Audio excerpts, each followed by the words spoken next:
No episódio de hoje, eu vou falar sobre felicidade, sobre ciência da felicidade. Felicidade é uma ciência? É possível estudar a felicidade, aprender a ser feliz em todos os aspectos, não só na nossa vida pessoal, como no trabalho, no esporte. Eu estou com um especialista em felicidade, hoje recebendo Horácio Tocco. É Tocco? Toco. Ou Horácio Coutinho? Como é que eu te Não, vamos chamo? de toco mesmo, né? Eu prefiro esse nosso clima mais intimista, assim. Toco é meu apelido de infância. Eu nasci muito pequenininho, daí ficou um apelido de infância. Depois que eu me mudei para os Estados Unidos, pela dificuldade do americano em falar Horácio, eu Ah, com adotei o certeza. toco de definitivo, né? Eu E recebi aqui Cartas de um Verão Sem Fim. Do que fala o Esse, livro? esse livro é um livro de crônicas, que são uma coletânea das minhas crônicas que eu escrevo para a Vida Simples. E ele fala um pouco, o objetivo principal do livro e das crônicas é mostrar para as pessoas, são histórias minhas transformadas em crônica. Então, o objetivo do livro é mostrar para as pessoas que as respostas para os problemas da vida estão dentro da própria vida. Às vezes a gente está buscando muito fora, a gente está buscando uma solução nova, um conteúdo novo, uma informação nova, sendo que as respostas estão na nossa própria vida, né? Então, o livro é uma coletânea de crônicas que fala sobre isso. Não sei se você vai gostar do que eu vou te falar agora, porque você também é coach, né? Uhum. Mas assim, me falaram outro dia, eu fiquei pensando nisso. Não tem melhor coach do que a mãe da gente. Não posso, Quando eu preciso de alguma coisa, eu falo com a minha mãe. Melhor não, coach. não tenho como negar isso, não tenho como negar. O coach, inclusive, ele tem um princípio, muita gente fala, né? O coach é um amigo que você contrata, né? É. O problema é que a nossa mãe não consegue dar toda essa atenção que a Não, gente né? precisa para corrigir certas coisas. Eu acho que a gente tem primeiro uma deturpação da função do coach, né? Nos Estados Unidos a gente já tem mais regras, mais limites da atuação do coach. Então a gente teve um pouquinho uma mistura do que é o coach, do que é um, um personagem motivacional, que são coisas muito diferentes, né? É importante a gente entender que o coach tem estratégias como outras profissões de desenvolvimento humano têm, só que o objetivo do coach é te fazer atingir determinado objetivo num determinado período de tempo. Com perguntas, né? Perguntas. Que a gente com mesmo vai perguntas. respondendo. Arrancando as respostas que estão dentro de você. Né? As respostas estão dentro da gente, as respostas estão no cotidiano da gente, as respostas estão em volta da gente. E a gente está sempre procurando a felicidade. É um tema recorrente, você tem feito várias palestras, as pessoas estão no ambiente de trabalho, querem falar sobre felicidade, estão em casa, querem falar sobre felicidade. Onde está essa busca da felicidade? É uma busca do ser humano? É uma busca do ser humano, né? Aristóteles, há 2000 anos atrás, já dizia que a felicidade é o fim maior da nossa vida, né? Se você perguntar para uma pessoa o que você quer e você for espremendo bem, você vai ver que essa pessoa quer ser feliz, né? Que felicidade é o final dessa pergunta. Não importa o que você faça, não importa o que você goste mais, o que você goste menos, não há julgamento sobre o caminho escolhido, mas no fim o que você quer é ser feliz. Você está fazendo as coisas na sua vida para ser feliz. E se a gente se perguntar onde a felicidade está, ela está aqui agora. Não existe outra oportunidade dela acontecer. Um grande equívoco que a gente tem é pensar que a felicidade é uma vida feita exclusivamente de momentos positivos, e que não é isso. Vou te dar um exemplo. Você tem alguma dúvida de quão feliz eu estou aqui agora em estar aqui Que bom, conversando com você? que bom. E eu tô rouco, né? Você sabe, eu tive uma jornada aqui no Muitas Brasil, palestras, muitas palestras. Eu tô rouco, o que podia ser uma coisa que me entristecesse. Eu preciso amar a condição que eu tenho nesse momento para ser feliz no momento que eu tenho agora, independente da condição. É o que faz com que uma criança que tem um mega carrinho de controle remoto de última geração talvez possa ser mais infeliz do que uma criança que puxa uma latinha com um barbante. É a compreensão do agora, do nosso momento agora, e a felicidade está aqui. Mas essa compreensão do agora vem com a maturidade? Vem com maturidade, vem com exercício, vem com você compreender a tua realidade, isso é um fator fundamental. Existe um equilíbrio, e essa é meu principal tema de estudo, é que a felicidade é um equilíbrio entre as tuas expectativas e a realidade que você vive. Muita expectativa, mais Mas, sofrimento.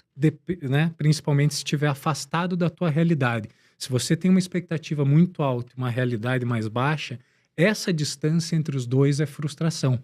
Então, ou você tem que reduzir a tua expectativa, ou você tem que melhorar a tua realidade.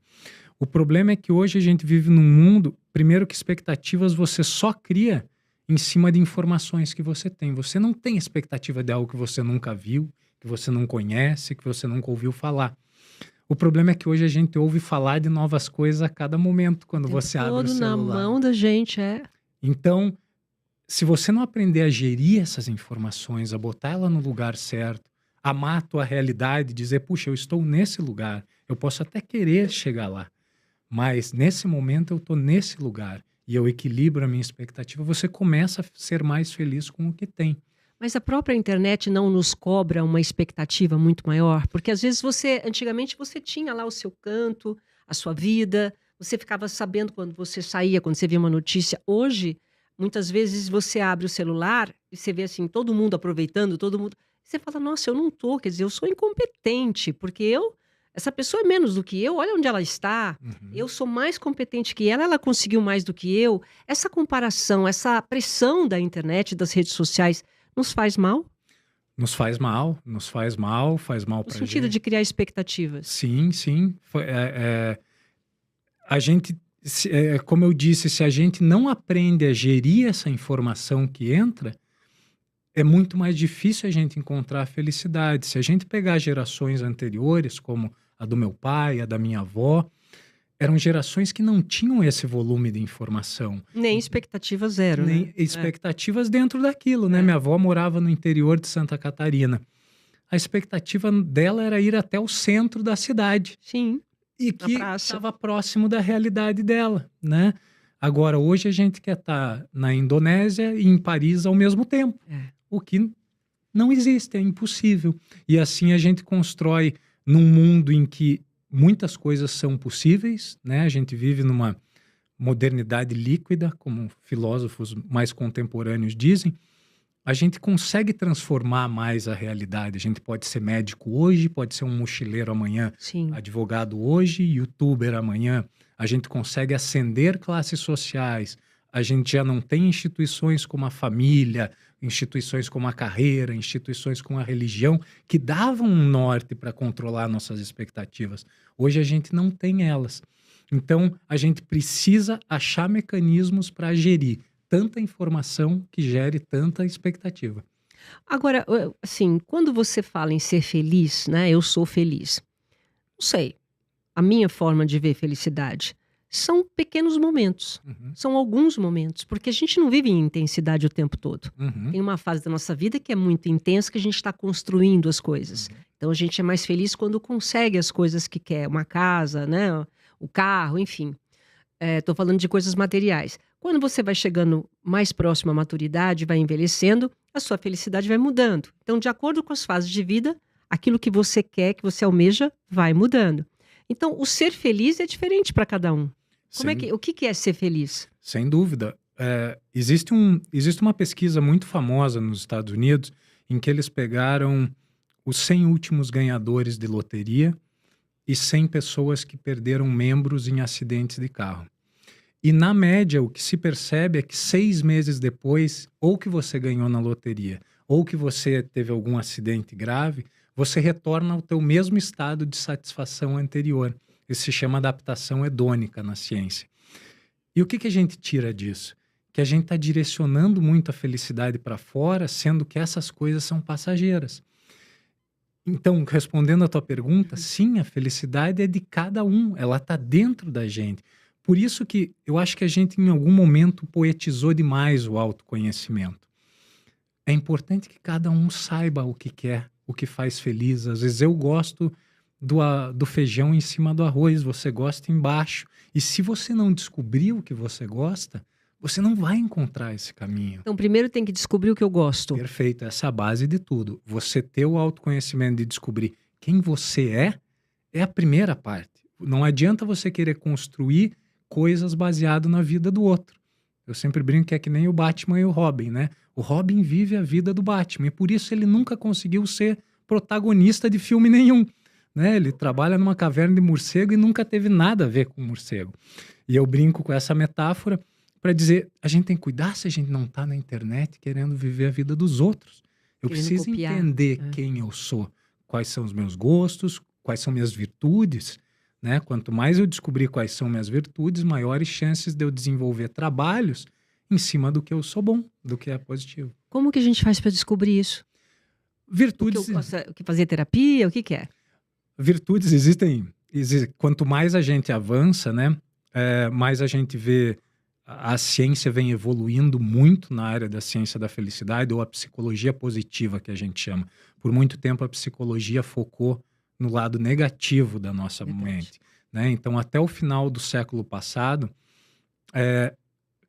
tinha uma proporção muito grande de estudos para o negativo quanto a estudos para o positivo. Em colégio, né? Quando você era chamado à diretoria, você vai passar no psicólogo. Era alguma coisa errada que você fez. Você era criticado, né? Você ia lá para levar uma crítica. Sem dúvida. E desde o começo do século a gente começa a estudar mais. Por que a gente sempre estudou tristeza e não estudou felicidade? Verdade. Então a gente começa a estudar mais a felicidade.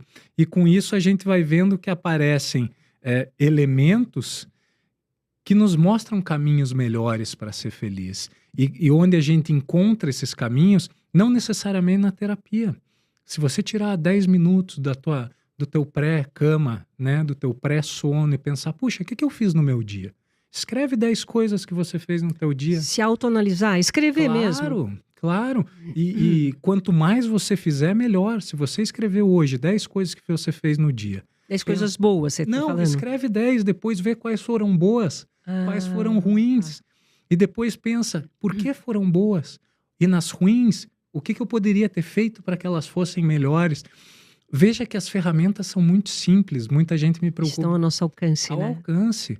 Muita gente me pergunta assim, qual é o grande segredo da felicidade? Qual é o grande segredo da ciência da felicidade? E o grande segredo é que não tem segredo nenhum. Provavelmente o que nossas avós diziam, nossas mães diziam, fazem muito sentido. Comece dormindo bem, comece se exercitando. Falei que mãe é coach. Mãe é coach, é claro. Pelo jeito a minha foi bem, né? Dorme bem, faz tudo direitinho. Fazer o básico, você quer dizer, né? O básico bem feito. A vida é muito simples. A gente complicou ela de uma forma extrema.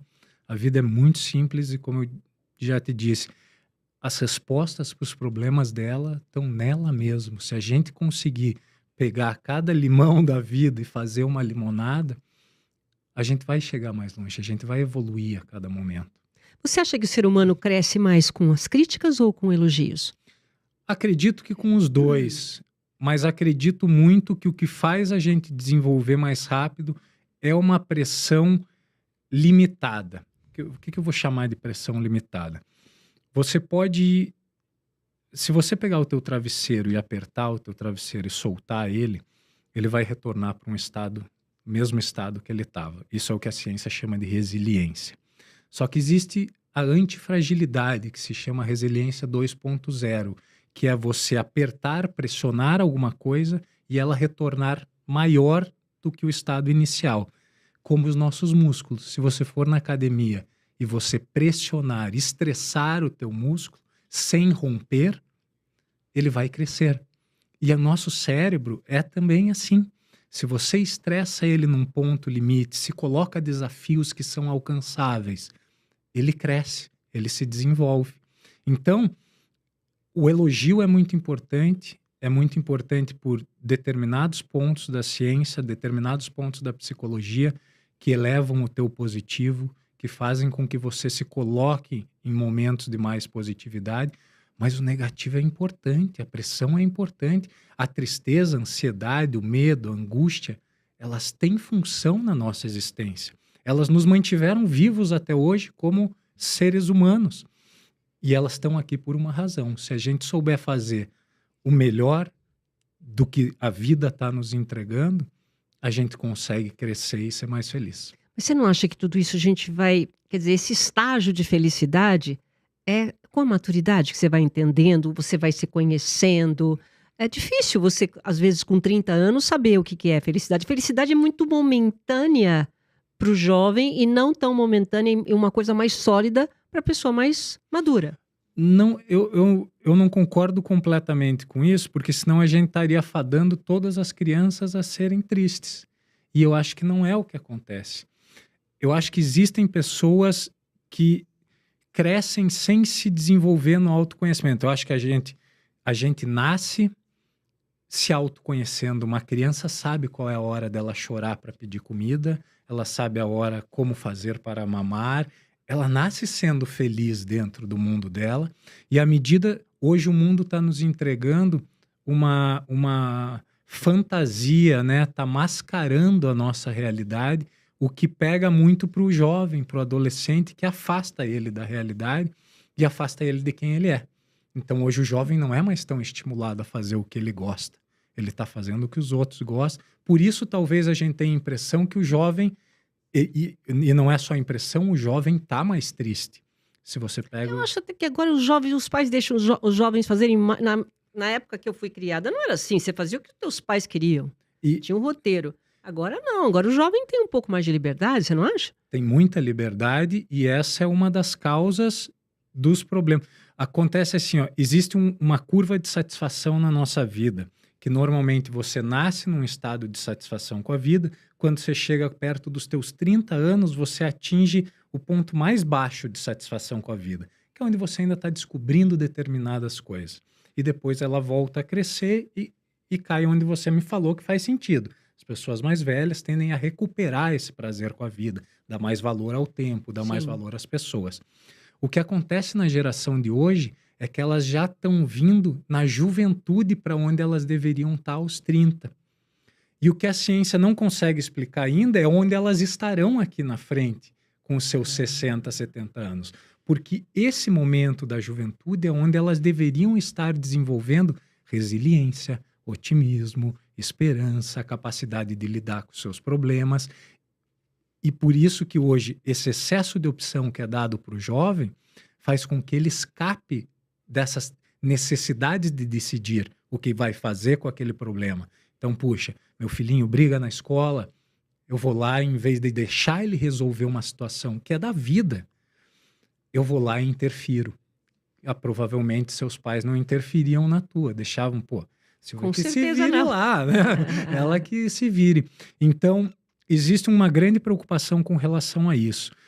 A quantidade de opção também é ruim para nós. Existe um livro muito famoso que se chama Paradoxo da Escolha, do Barry Schwartz, em que ele fala que quanto mais opção, maiores as nossas chances de ficar olhando para a parte boa das decisões que a gente não tomou e para a parte ruim das escolhas que a gente fez. E é o que acontece com o jovem hoje. Ele tem tanta opção que ele está olhando o bom do que os outros fizeram e o ruim do que eles escolheram fazer, do que eles têm que fazer. Então isso dá uma confusão, te gera ansiedade, te gera depressão, te gera tristeza, te gera medo. Então temos um grande desafio com a geração mais jovem, sem dúvida.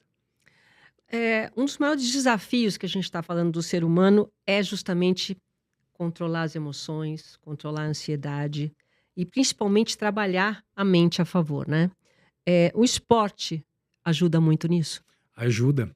Eu acho que o esporte, na verdade, é uma instituição que nos ensina disciplina. É verdade. Né? Você que tem muita ligação com o esporte sabe disso, né? Normalmente, um bom esportista desenvolve disciplina. E a disciplina, a gente tende a pensar assim, puxa, eu não quero ser disciplinado porque isso vai me aprisionar. Mas, na verdade, a disciplina é libertadora. Nossa, eu amo as coisas que eu tenho disciplina. Que é libertador mesmo. É libertador porque você não precisa escolher o que você... Já foi escolhido. Exato. Cada vez que a gente tem que escolher algo, é um momento ruim pra gente. É verdade. Então, puxa, se você decidiu, né, que todo dia de manhã você vai pra academia... Você nem pensa. Você não escolhe mais. Você já acorda e vai. E você deixa a tua cabeça com esse espaço vazio para escolher outra coisa. Escolher Legal. ser mais criativo. Legal isso. E o esporte é fundamental nesse ponto. Em criar resiliência, em criar espírito de equipe, em criar disciplina, além de desenvolvimento de questões físicas naturais que o esporte desenvolve, né? Quando você tem, por exemplo, eu acho que você falou numa das suas palestras, alguma coisa que eu ouvi, você disse o seguinte: se você for ensinar a técnica para um grupo, todos aprendem. Uhum. Mas o diferencial do campeão é o treinamento da mente. É Sim. isso? Grandes exemplos a gente tem, né? Vem do tênis, principalmente de esportes individuais, a gente vê muito isso, né? Quando você questiona grandes campeões, Federer, o Nadal, você percebe que na técnica eles poderiam se equiparar aos outros em algum momento. Mas o Federer fala muito isso, né? Que o grande diferencial dele é a capacidade dele de se recuperar após um ponto perdido, que os outros não têm, né? E o esporte ensina isso, porque do mesmo jeito que eu falei que a felicidade não é a presença constante de alegria, a felicidade é uma mescla de tristeza, de agonia. O esporte também não é sobre só vencer. Inclusive, você vai perder muito mais do que É ganhar, como na verdade. vida. Uhum. Então, veja, o esporte é um reflexo muito claro do que você pode encontrar na vida. E da mesmo jeito, no esporte e na vida, quem tem a melhor mente, quem tem a melhor capacidade de gestão da sua saúde mental, é o que vence, é o mais feliz, né? É. Sabe quando tem assim Olimpíada? Não sei se você já parou para pensar nisso. Às vezes o brasileiro, agora não, graças a Deus a gente já está aprendendo, né? Essa coisa da mente, tem psicólogos, tem uma equipe multidisciplinar que ajuda. Mas o que eu reparo, por exemplo, quando chega na hora de decisão, o brasileiro é mais emocionado. O brasileiro, eu ouvi de um tenista falando o seguinte: nossa, quando eu vi que era o Federer e eu ganhei o primeiro set inteiro, eu falei, nossa, você ganhou o primeiro set? 6-0. Mas eu fiquei pensando, não, deve ter tido algum problema, porque daqui a pouco eu vou perder, porque ele é melhor que eu. Quer dizer, existe uma coisa, muitas vezes, do brasileiro de estar ali em frente àquele campeão e falar, não, eu não sei se eu vou conseguir. Parece que a gente é mais emocionado. Isso é um controle, é da raça, o que é? A gente é um povo muito mais emocional do que, por exemplo, eu morando nos Estados Unidos, eu percebo isso, né? O americano, ele é muito mais frio do que nós. As duas características podem ser positivas se colocadas no lugar certo, né? Então, se você não tem um trabalho mental, a pressão pode te levar para o negativo, né? Como você se impressionar perante uma figura difícil. Como ela pode se tornar um grande alavancador do teu resultado. Tudo depende de como você faz a tua gestão emocional, né? Inteligência emocional está muito relacionada com quão fundo você vai, quanto tempo você aguenta lá embaixo e quanto tempo você leva para voltar, né? Então, isso é muito importante. Isso é gestão emocional. Você está dizendo que a gente tem que ir, quem sabe, ir até o fundo do poço para ver quanto tempo aguenta e voltar mais forte? Ou não cair tão fundo, né? Ou não interpretar com tanta seriedade as nossas derrotas, para não precisar ir tão fundo, né? As coisas não... A gente conhece pessoas que quando perdem já, não é nada, isso aqui não é nada, levanta e vamos para a próxima. E você vê que essas pessoas têm uma capacidade de lidar com os problemas da vida impressionante. Porque assim, eu ouvi numa das minhas entrevistas também, que você não... O esportista ou atleta que treina, ele treinou tudo o que ele podia, e a gente pode levar isso também muitas vezes para a empresa, que trabalhou, ele fez o melhor que ele pôde. Ele não perde. O outro foi melhor. O duro é quando você sai de um jogo e fala, puxa, eu podia ter treinado mais, eu podia ter feito melhor, eu podia ter ficado... Né? Você não dá o teu 100% dentro daquilo que você está fazendo, né? É aí que é o perdedor. A única coisa que a gente tem controle na vida é sobre o que a gente vai fazer. Então, onde a gente tem que focar? Em chegar no máximo que a gente pode chegar. Eu não consigo controlar se o outro vai jogar melhor que eu ou não. Eu consigo controlar o quanto eu posso ser o melhor que eu posso ser. Então, é muito importante que se construa essa noção do vencer. Eu conheço muita gente que perdeu, mas ganhou.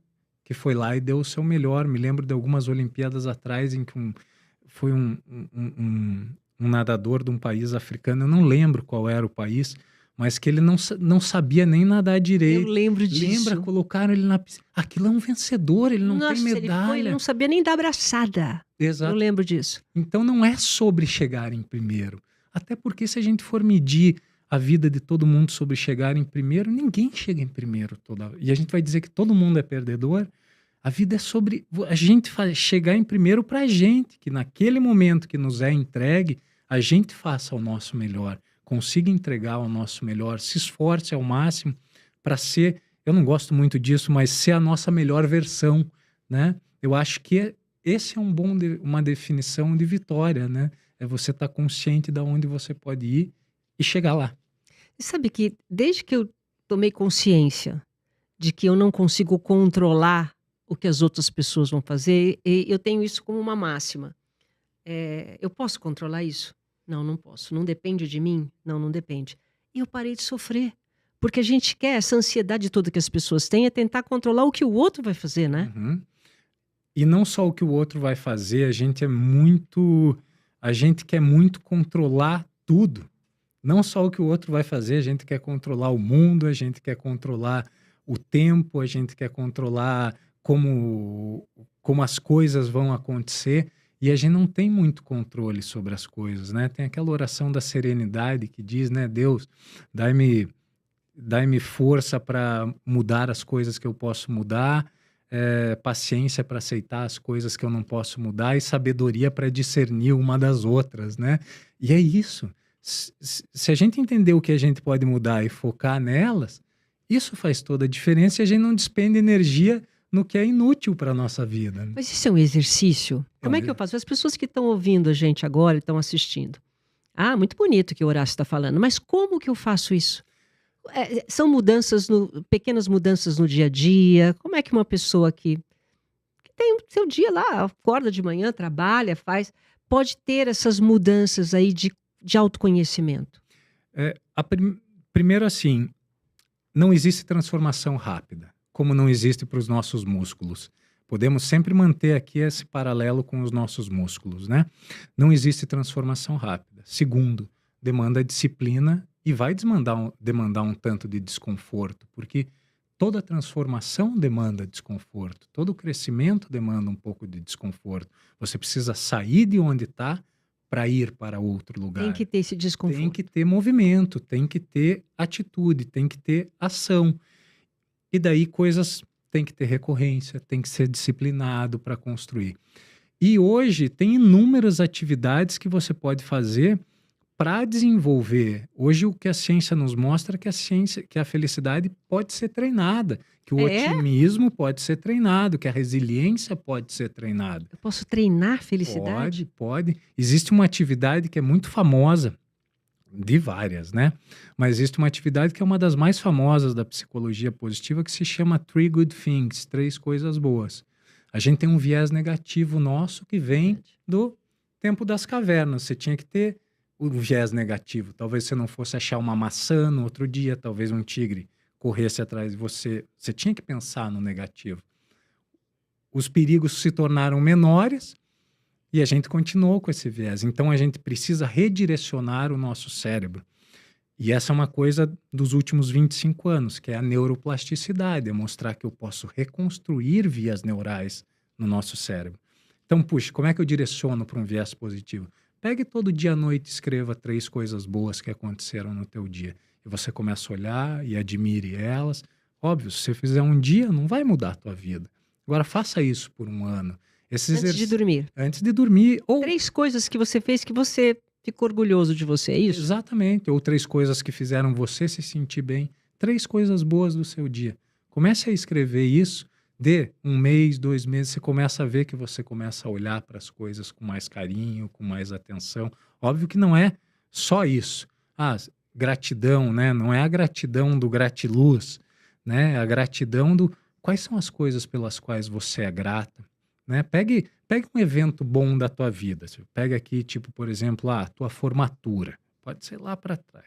Ninguém constrói nada na vida sozinho. Vai lá na tua formatura, pensa assim, puxa, quem me ajudou a me formar? Sei lá, foi meu pai que dirigiu o carro para mim para a faculdade, foi um professor que me ensinou, foi a minha irmã que me ajudou a me vestir na minha festa de formatura. Não sei. Escolha uma pessoa dessas que esteja viva ainda, enfim.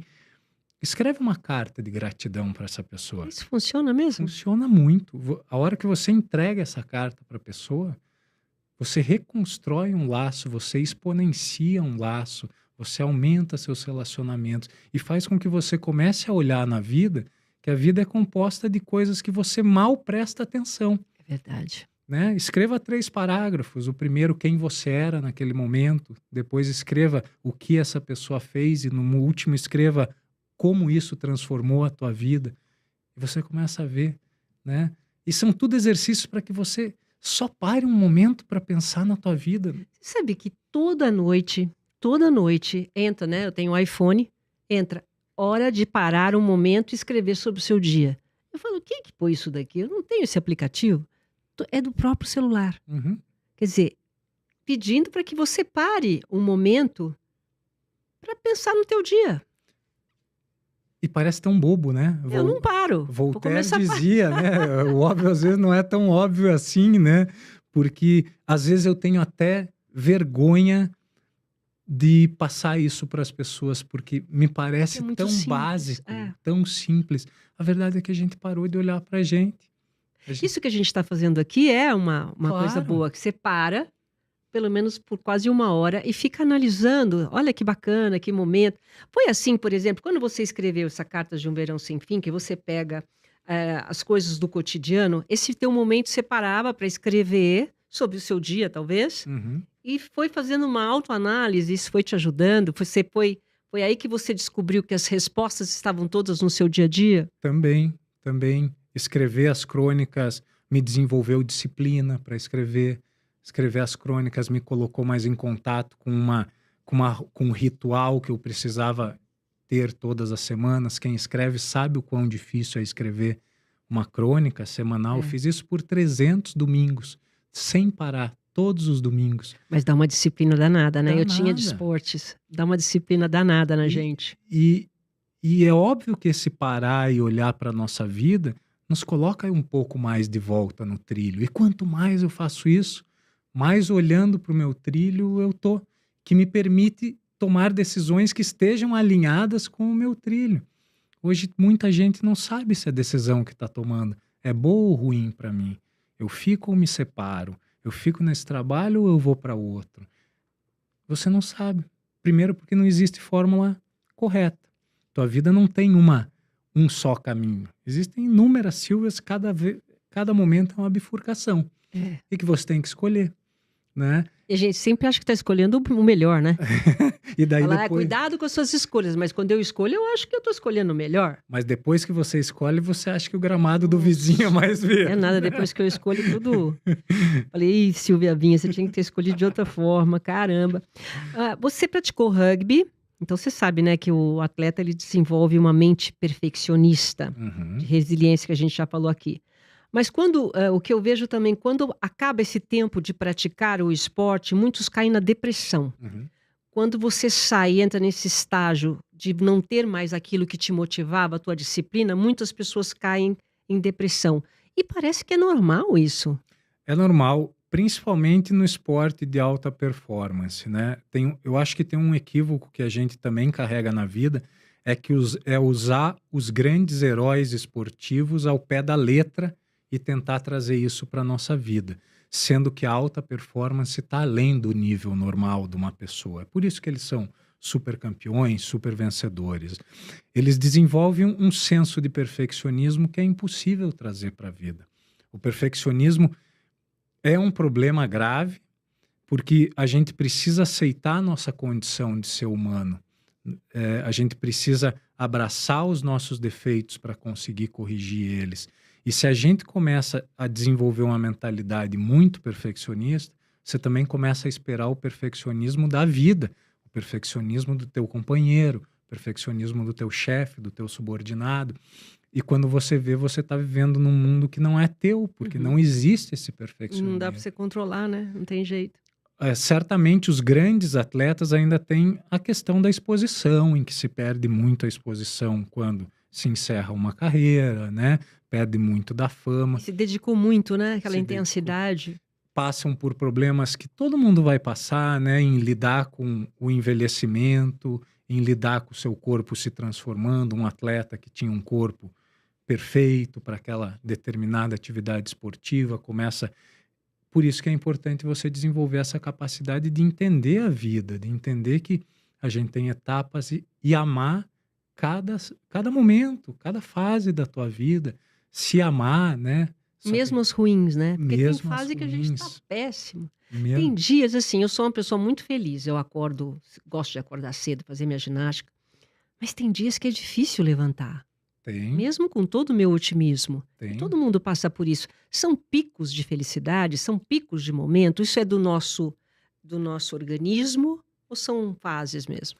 Não, é porque está tudo presente. Eu costumo dizer assim, que o maior problema que a gente lida, o maior mito que a gente lida hoje com relação à felicidade, é que as pessoas ficam tentando buscar a felicidade. E existe uma metáfora sobre isso, que a felicidade é que nem o sol. Se você ficar olhando para o sol, você primeiro vai perder um pouco a tua visão, depois vai embaçar, e se você seguir olhando para o sol, você vai ficar cego. Mas então como é que você aproveita o sol? Você olha o arco-íris, você olha a sombra das árvores, você sente o calor do sol na tua pele. Então você aproveita as coisas que o sol pode te dar sem ficar olhando para ele. E a Uhum. felicidade é a mesma coisa. As coisas boas estão acontecendo, são relacionamentos, é a tua saúde, é uma comida gostosa que você come, é um filme, uma risada que você dá. E junto com isso, tá a chuva, tá a sombra, tá. O Summer Never Ends que eu uso, o Verão Sem Fim que eu uso, trata um pouco disso. O Verão Sem Fim, muita gente acha que eu falo disso porque tem relação com eu viver na Califórnia, mas não é, isso é bem antes da minha vida. O Verão Sem Fim tem a ver com a gente precisa entender, a estação que eu mais gosto é o verão. E a gente precisa entender que para eu chegar no próximo verão, o verão não acaba, ele só pausa. Mas para eu chegar no próximo verão, eu preciso amar o inverno, o outono, viver bem com as outras estações que estão passando, para daí chegar coisas que eu mais gosto. Óbvio, tem momentos tristes na minha vida. Perdi meu pai quando eu era mais novo. É um momento que eu preciso abraçar isso. E não é amar que eu perdi meu pai. É amar essa situação, porque E ela me vivenciar, vivenciar chorar, exatamente. tudo. Aceitar a nossa Viver tudo. condição de ser humano é fundamental. Meu pai falava que a gente, assim, os momentos bons e os momentos ruins muitas vezes têm o mesmo tempo. Uhum, É que os momentos bons passam muito rápido na nossa visão. uhum, O que a gente tem que ter é paciência para esperar os momentos ruins passarem, né? exato. Essa paciência. Isso a gente vai tendo aos poucos. Agora, uma coisa que me incomoda muito, a gente está vivendo, incomoda não, né? Eu tô achando ótimo que a gente está vivendo mais e com mais saúde. Antigamente, né, o ser humano, quando chegava com 50, 60, já estava acabada a vida. E hoje tem muita gente começando, inclusive, projetos. Falando de propósito de vida, porque a gente tem que ter um propósito no nosso dia, tem que Uhum, ter alguma coisa que nos faz ser útil, né, e uhum. bom para nós. Quando você chega num certo ponto da vida, por exemplo, a mamãe tem 84 anos. Qual é o propósito? Como buscar o propósito quando você já está vamos dizer, na última fase de vida, né? Eu, eu sou um cara que eu fico meio assim quando a gente fala de propósito, porque eu acho que as pessoas construíram um mega tema em cima do propósito. Parece que se você não achou o teu, É, você não serve para esse mundo. é verdade. Qual é o meu propósito? E na verdade o propósito nada mais é do que um objetivo que te motive. Quando a gente fica mais velho, o que os estudos mostram é que o que determina muito a satisfação de uma pessoa é a qualidade dos relacionamentos que ela tem, né? O estudo mais longo realizado por Harvard, que já dura 3 gerações, mostra isso. Normalmente o propósito de uma pessoa mais velha é continuar cultivando as relações positivas que ela tem. Por isso a solidão é um mal tão preocupante nos dias atuais. Mas o propósito pode ser ela cuidar das rosas dela, pode ser ela cuidar da horta dela. Existem muitas coisas que seguem trazendo prazer quando a gente é mais velho. uma coisa muito importante para a gente cuidar com esse aumento da nossa longevidade é entender que a nossa longevidade aumentou numa proporção que o nosso corpo ainda não acompanhou. Então é importante, principalmente quando a gente passa dos 40, 45, que a gente entenda que a gente precisa ter uma musculatura desenvolvida, que a gente precisa cuidar dos movimentos que a gente vai querer usar para frente, para que a gente não comece a decair em qualidade de vida já com 60 e que a gente construa uma qualidade de vida que nos faça cair na hora de morrer, né? Eu chego lá Sim. no final, fiquei mal e caí. E esse trabalho envolve também encontrar os objetivos a cada dia, né? Porque o emocional está muito relacionado com o físico também. Então, o propósito, como encontrar esse propósito? Busque o que você gosta de fazer, E pelo menos, né, acordar e nos dar saúde. sem dúvida. Só isso já é um grande propósito, você ter que acordar e fazer um exercício, você se alimentar bem, você ter amigos, né, amizade. Muita gente está ficando sozinho, gostou, principalmente depois da pandemia. A pandemia foi um divisor de águas e as pessoas acabaram se acostumando. E elas misturam um pouco. Ah, eu não sou sozinha, é solitude. O que você acha disso? Solitude e solidão. A pessoa que está sozinha, está sozinha. A solidão, ano passado, o Vivek Murthy, que é como se fosse o ministro da Saúde americano, ele trouxe esse tema falando que a solidão é uma epidemia hoje. É um problema muito sério, porque hoje ela impacta tanto no nosso físico como fumar. É? Prejudica funções cardíacas, tua pressão arterial, deterioração muscular, deterioração óssea. Nossa. Essa relação entre o emocional e o físico hoje é muito forte. Se descobriu nos últimos tempos que os impactos são muito grandes. Então, primeiro, tem esse problema da solidão, e o problema maior é que a gente está desaprendendo a se relacionar. A gente não sabe mais como se relacionar, a gente não tem mais paciência de construir relações, né? Se a gente pega um fenômeno, né, dos aplicativos de relacionamento das pessoas.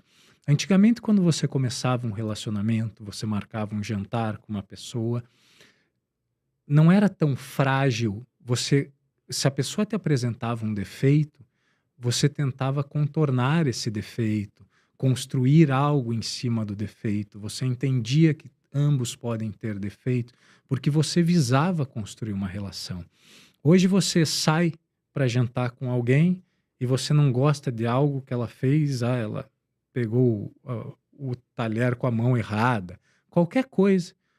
Você vai para casa e você descarta, e você tem um supermercado novo para ir buscar pessoas com quem você possa se relacionar. Então a gente começa a desaprender como construir relações. Então, tão perigoso quanto a solidão que a gente vive hoje é não estar desenvolvendo ferramentas para construir isso, para ver as pessoas cara a cara, né? Tem muita gente, né? Eu dou mentorias em que às vezes a pessoa está num lugar de tanta solidão que ela só precisa, puxa, vá na sua comunidade, comece uma academia, vá na igreja, né? Vá conhecer os clubes, vá participar de atividades no seu clube, vá se relacionar com pessoas. Isso é muito importante. Muito importante, porque a solidão é a epidemia dessa década, né? Tem cidades nos Estados Unidos hoje que distribuem bichos de pelúcia para idosos, para que eles não se sintam tão sozinhos. Olha Veja que só. isso daí me assusta, porque Me assusta em vez da também. gente estar construindo espaços de relacionamento, a gente está tentando, em vez da gente prevenir a solidão, a gente está tratando. É o que acontece muito com o burnout, é o que acontece com a depressão. A gente está tão preocupado em solucionar, em tratar as pessoas, que a gente esquece que a gente precisa construir prevenção de problemas de saúde mental. Acontece muito nas empresas, né? A empresa vai lá e te entrega um aplicativo de tratamento psicológico, de acesso a psicólogos, o que é muito importante, é claro. Mas o que estamos fazendo para prevenir isso? Não adianta eu te oferecer uma solução para o teu tratamento se eu não ajudo a impedir o começo disso. Que é justamente você ter a liberdade de ter esse relacionamento. Aliás, eu não sei, acho que em algum lugar que eu vi as Blue Zones, né? Onde são os lugares que são as pessoas mais felizes. Teve um estudo e os principais lugares, eles têm lá, estão todos mais velhos, né? Tem uma comunidade de amigos. Eles se reúnem após o almoço para conversar, Uhum. né? Então eu acho que isso realmente é o mais importante. Você surfa todos os dias, é verdade? Você gosta Todos de os surfar? dias, todos os dias, a não ser que as ondas não apareçam, mas senão eu surfo todos os dias. O mar, a gente sabe que o mar cada dia está de um jeito, né? Depende da lua, depende do sol, enfim. Muda com o vento. O que o mar te ensina? O mar me ensina muitas coisas. Primeiro que o surfar é um esporte muito individual, né? A não ser que você seja um jovem, que você tem um monte de amigos, que você vai surfar junto todo dia, não é o que acontece no dia a dia. Então o mar é um grande momento, surfar é um grande momento de meditação, podemos dizer assim, né? Porque você está lá esperando, você está em silêncio, então você consegue entender um pouco mais o que você está pensando, né? Então, isso o mar me traz. Outra coisa que o mar me traz é energia, né? Eu vivo muito perto do mar, eu gosto do silêncio, eu gosto do barulho das ondas, me remetem à minha infância, que eu sempre viajava para o litoral com os meus pais. Então, além da natureza mesmo, eu acho que é muito importante a gente estar próximo da Conexão, né? é muito importante, não necessariamente o mar. Tem gente que não gosta da água do mar, mas pise descalço no gramado, se você gosta do campo, molhe o pé num rio. É impressionante a força que isso dá para a gente, né? Nos faz, se você parar nesse momento para se perceber, você percebe que você faz parte de um todo que é muito maior do que a gente pensa hoje em dia, né? A gente é tudo, eu sou o centro das atenções, e a gente não é nada, né? O mar tem isso também. Você olha aquela imensidão, ele faz o que quiser com você, né? Então a gente precisa surfar cada onda do jeito que ela vem, né? E eu tenho um post que eu fiz, que eu coloquei no final do ano, até fiquei impressionada, que teve milhões de visualização, muitas visualizações. Que eu falo o seguinte, que é uma coisa que eu ouvi lá para trás do meu pai, e eu fui colocando isso na minha mente. Antes achava que não, mas hoje eu acho que sim, que a vida é individual. Que não importa o que a gente faça, que a gente tem conexões durante a vida, mas que a gente nasce sozinho e morre sozinho, a gente tem que pensar que as nossas decisões estão dentro de nós. O que você acha disso? Eu acho que a gente nasce sozinho e morre sozinho, mas essa caminhada precisa ser de mão dada. A gente é um ser social, a gente foi construído dessa maneira. O ser humano não consegue se desenvolver sem essa relação com o outro. Eu acho que é muito importante a gente entender isso, porque se a gente não entender isso, talvez a gente seguir para o lado da solidão e entender que a gente é autossuficiente, e a gente não é. As conexões humanas fazem uma grande diferença na nossa vida. Nas sinapses, em tudo, né? Em A gente tudo, desenvolver. em tudo. Em todas as maneiras da gente se desenvolver. A nossa comunicação é o que nos permite conhecer coisas sem nunca ter visto elas. É essa conversa que eu tenho com você, em que eu posso te falar algo sobre o mar que você nunca tinha percebido, ou até sobre outra pessoa que eu nunca conheci, e que você me traz informações. Veja que eu torno muito mais amplo a minha referência de vida, a minha perspectiva sobre a vida nessa comunicação, nessa troca, nesse suporte. Existem... a gente podia conversar horas aqui sobre isso, né? Estudos sobre o impacto do toque humano, né? A diferença que faz entre uma criança que nasce e é colocada em contato direto com a mãe, de uma criança que sai e não é colocada. O toque humano, sabe? Né? Quando O você amor. fala em alguém e toca no ombro, ou quando você aperta a mão de alguém, é muito mais do que a relação simples e pura. O teu corpo responde fisicamente. O que a gente está falando aqui não é poesia. O que a gente está falando aqui é ciência, é físico. Você dispara, né? A mãe, quando toca na criança, dispara um hormônio do amor, que a gente chama, que é a ocitocina, que gera inúmeros benefícios para o teu corpo. Então a gente não pode ignorar o poder de conviver com os outros, de se relacionar, de tocar, de conversar, de olhar. É fundamental para a nossa vida. E é aí que está a grande felicidade, né? E celebrar sempre, cada vitória, celebrar sempre. Sempre, não tem como deixar elas passarem. porque é tão difícil vencer. Se a gente for deixar de lado o comemorar, a gente está jogando fora as oportunidades que a gente tem de ser feliz. Muito bem. Obrigada. Foi um prazer conhecer você, ter você aqui no programa. E parabéns pela sua caminhada. Eu acho que cada vez mais, né? Isso daí é uma missão que você tem na sua vida. Você encontrou, você não gosta muito, mas você encontrou o seu propósito. E eu agradeço muito pelo seu tempo aqui, viu? Obrigado você pelo convite. É uma honra estar aqui. Muito obrigada pela sua companhia e até o nosso próximo programa. Tchau.